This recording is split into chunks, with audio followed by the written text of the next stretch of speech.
membawakan materi pelajaran itu tidak di tengah suasana horor gitu ya, karena kita tahu bahwa Assalamualaikum warahmatullahi wabarakatuh. Halo sahabat Humaira Official. Seperti biasa, hari ini Marara pengen sharing sesuatu yang bermanfaat untuk kalian semua. Sebelum nonton, jangan lupa subscribe dulu ya. Yuk klik tombol merah di bawah ini supaya Marara semakin bersemangat membuat karya-karya terbaik untuk teman-teman semua. Terima kasih. nggak masalah. Jadi kalau orang tua yang misalnya dia working mom di luar ya, di luar rumah misalnya gitu, kerjanya di luar rumah, itu kita udah sering banget punya klien yang bekerja. Ada dokter, ada pengacara, ada notaris, ada dosen banyak banget. Kemudian yang pernah ada tuh ada pegawai BI gitu kan, yang mereka memang aktivitasnya rutin ya gitu, dan itu nggak masalah. Misalnya mau dilakukan di malam hari atau dijadikan weekend project juga nggak masalah. Jadi dikerjakan Sabtu Minggu misalnya gitu ya, aktivitas-aktivitas itu dikerjakan Sabtu Minggu nggak apa-apa juga, karena fokus kita itu tadi ya berbeda dengan sekolah. Fokus kita tuh kan keberhasilan kegiatannya bukan, tapi anak terstimulasi atau tidak gitu. Jadi misalnya stimulasinya baru bisa dilakukan di akhir pekan, ya nggak apa-apa gitu, nggak masalah. Yang penting memang stimulasi itu dijalankan gitu. Siap Teh, insya Allah paham ya, udah sampai situ paham. Untuk waktu pokoknya fleksibel banget ya Teh, dan mungkin bisa dibilang kayak homeschooling tuh belajar sambil bermain sambil belajar lah Teh, biar santai gitu kan Teh ya. Bermain sambil belajar. Jadi kita membawakan materi pelajaran itu tidak di tengah suasana horor gitu ya, karena kita tahu bahwa otak itu dia akan terbuka. Dia bisa masuk menyerap informasi ketika dia bahagia gitu.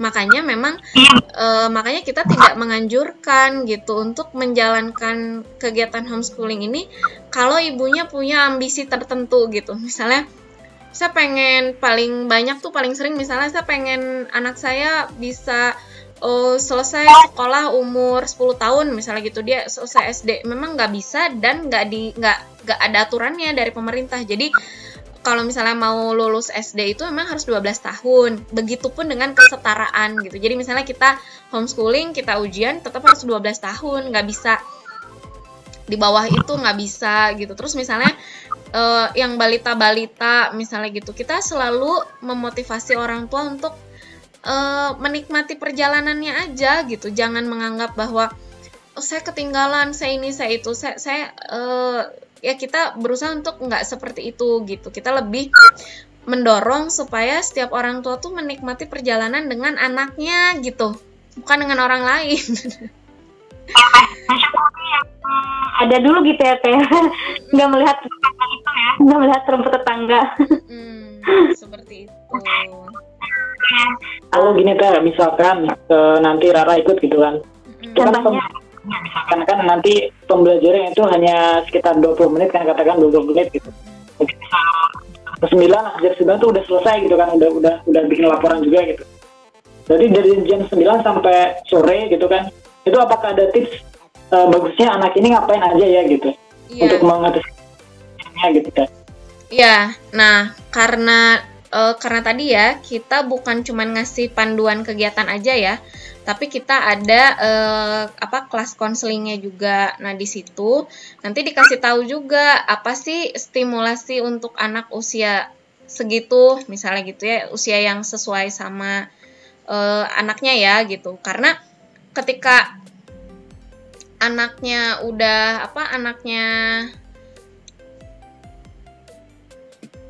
udah besar, itu pasti kita butuh stimulasi, bukan cuman yang berupa panduan-panduan itu gitu. Kita tuh sebenarnya bakal banyak banget PR sebenarnya gitu. Jadi jangan takut misalnya di jadwal sebenarnya jam sekian, terus apakah nanti sisanya anak bakalan kehilangan aktivitas? Udah pasti enggak gitu, karena nanti akan masih banyak tugas yang harus kita lakukan.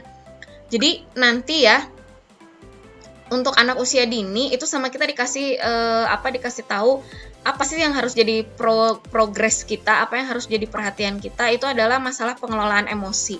Nah, nanti ketika kita menghadapi fluktuasi emosi anak, itu kita akan butuh waktu lama. Kalau saya bilang ya, dari ketiga anak itu yang paling capek, yang paling berat itu adalah ketika menangani perkembangan emosi mereka gitu, bukan masalah kognitif. Jadi kalau yang tadi itu kita kognitif lah ya kita katakan, justru yang berat itu adalah bagaimana mengkondisikan emosi mereka gitu, kemudian mengajarkan mereka keterampilan hidup seperti misalnya dimulai dari kalau dia 18 bulan ya, berarti dimulai dari toilet training, weaning ya, menyapi, kemudian keterampilan memakai baju sendiri, apa. Jadi hal-hal yang seperti itu juga kan itu harus diajarkan. Dan seperti yang tadi saya bilang, homeschooling itu adalah lebih mengajarkannya ke situ. Ibaratnya kognitif itu kan hanya 1/3. Jadi kalau di SAI itu ada namanya trilogi ability ya, yang kita butuhkan. Itu ada cognitive ability, personal ability, sama social ability. Nah, yang tadi dikasih lihat itu adalah kognitif, dan itu hanya 1/3 dari semua pembelajaran yang seharusnya kita berikan ke anak-anak gitu. Jadi masih ada PR mengembangkan personality anak, masih ada PR untuk mengembangkan kemampuan sosial dan emosi anak gitu. Jadi jangan takut, waktu 24 jam sama anak itu insya Allah nggak akan banyak sebenarnya. Nanti kalau anaknya sudah tumbuh ya kita akan tahu ternyata kadang-kadang malah 24 jam itu kurang gitu ya. Nah, ini misalnya contoh ya. Ini materi tentang aspek sosial emosi nih. Nah, ini tadi misalnya anaknya umur di bawah 3 tahun ya, kita lihat. Nah, nanti di sini dikasih tahu nih tugasnya apa nih, anak-anak usia 18 bulan. Nah, kemampuan apa aja? Nah, di sini ada misalnya berbicara dengan kalimat sederhana. Nah, nanti ini kan akan dilatih sama kita. Gimana anaknya bisa mengucapkan kalimat yang sederhana tapi bisa difahami oleh semua orang. Ini PR banget ini. Dan ini harus selesai. Karena kalau nggak selesai di usia 3 tahun, maka nanti dia tantrum di usia-usia berikutnya karena dia belum bisa mengelola dirinya. Gitu. Jadi memang setiap tahap itu harus diselesaikan dulu gitu. Nah, ini ada mengenali nama-nama orang, nama-nama benda, bagian tubuh. Gitu. Ini harus diselesaikan seperti itu. Jadi per fase itu kita akan bantu supaya memang bisa dicapai gitu, sehingga kalaupun misalnya nanti ya kayak tadi misalnya anak misalnya mau ditambah nih keterampilannya dengan calistung, jadi sudah paham belum dasar-dasarnya bisa atau tidak gitu. Iya siap deh. Nah, alhamdulillah. Lanjut lagi ya Teh, maaf banyak. Oke, siap, nggak apa-apa. Ini ada yang bertanya lagi Teh, gini, kalau misalnya ada anak misalnya sekarang dia SD, tapi pas di SD kelas berkelas 1, tapi dia tuh kelihatan kayak lambat dinulis Teh, terus mamanya yang heboh gitu karena dia selalu telat pulangnya paling terakhir gitu. Terus mamanya fokus sama tuh dia dia nggak bisa nulis nih, malu mungkin ya gitu, malu ini gini, jadi jatuhnya tuh anak dimarahin terus gitu Teh.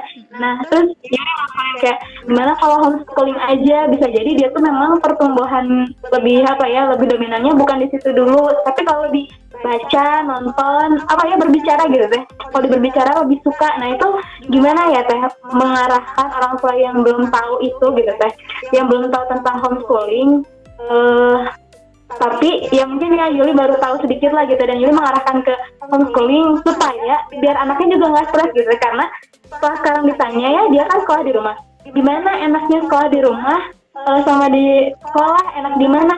Enak di rumah, jadi dia tuh enjoy di rumah gitu teh. Gimana teh? Gini, kalau misalnya kayak anak nulisnya lama ya, itu pasti berhubungan dengan ketuntasan motorik halusnya.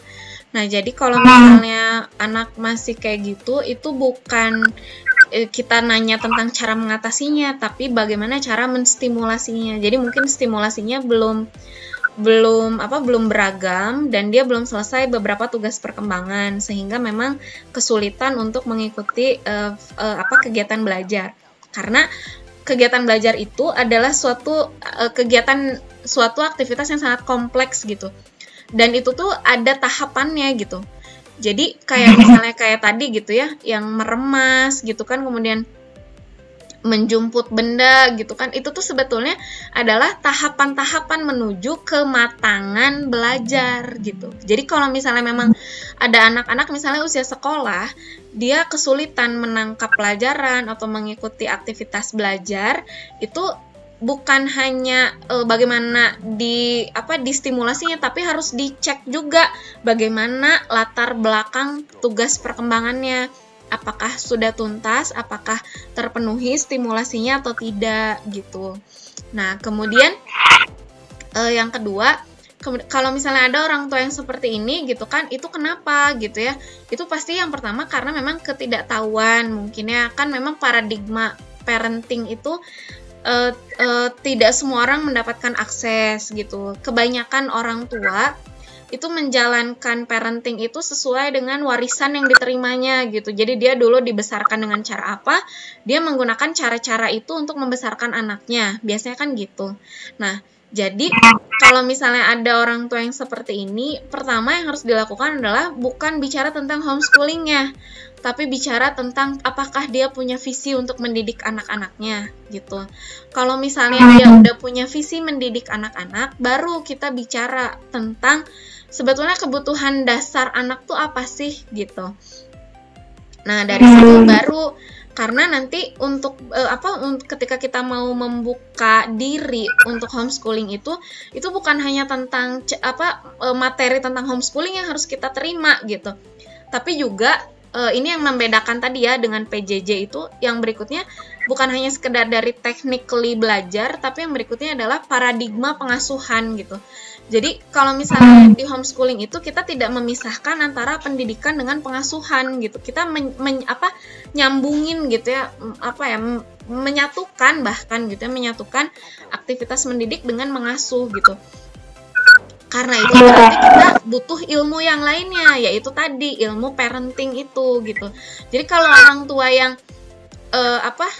hanya sekedar menyalahkan kondisi anaknya, itu bisa dipastikan karena beliau sendiri belum mengetahui sebetulnya karakteristik anak tuh seperti apa, kemudian stimulasi yang harus kita berikan tuh seperti apa, kemudian tahapan pendidikannya itu gimana gitu. Karena anak-anak 0 sampai 7 tahun, 7 sampai 15 tahun, kemudian 15 sampai 21 tahun, itu pendekatannya nggak sama, nggak bisa kita ratain gitu, caranya kayak gini, nggak bisa gitu.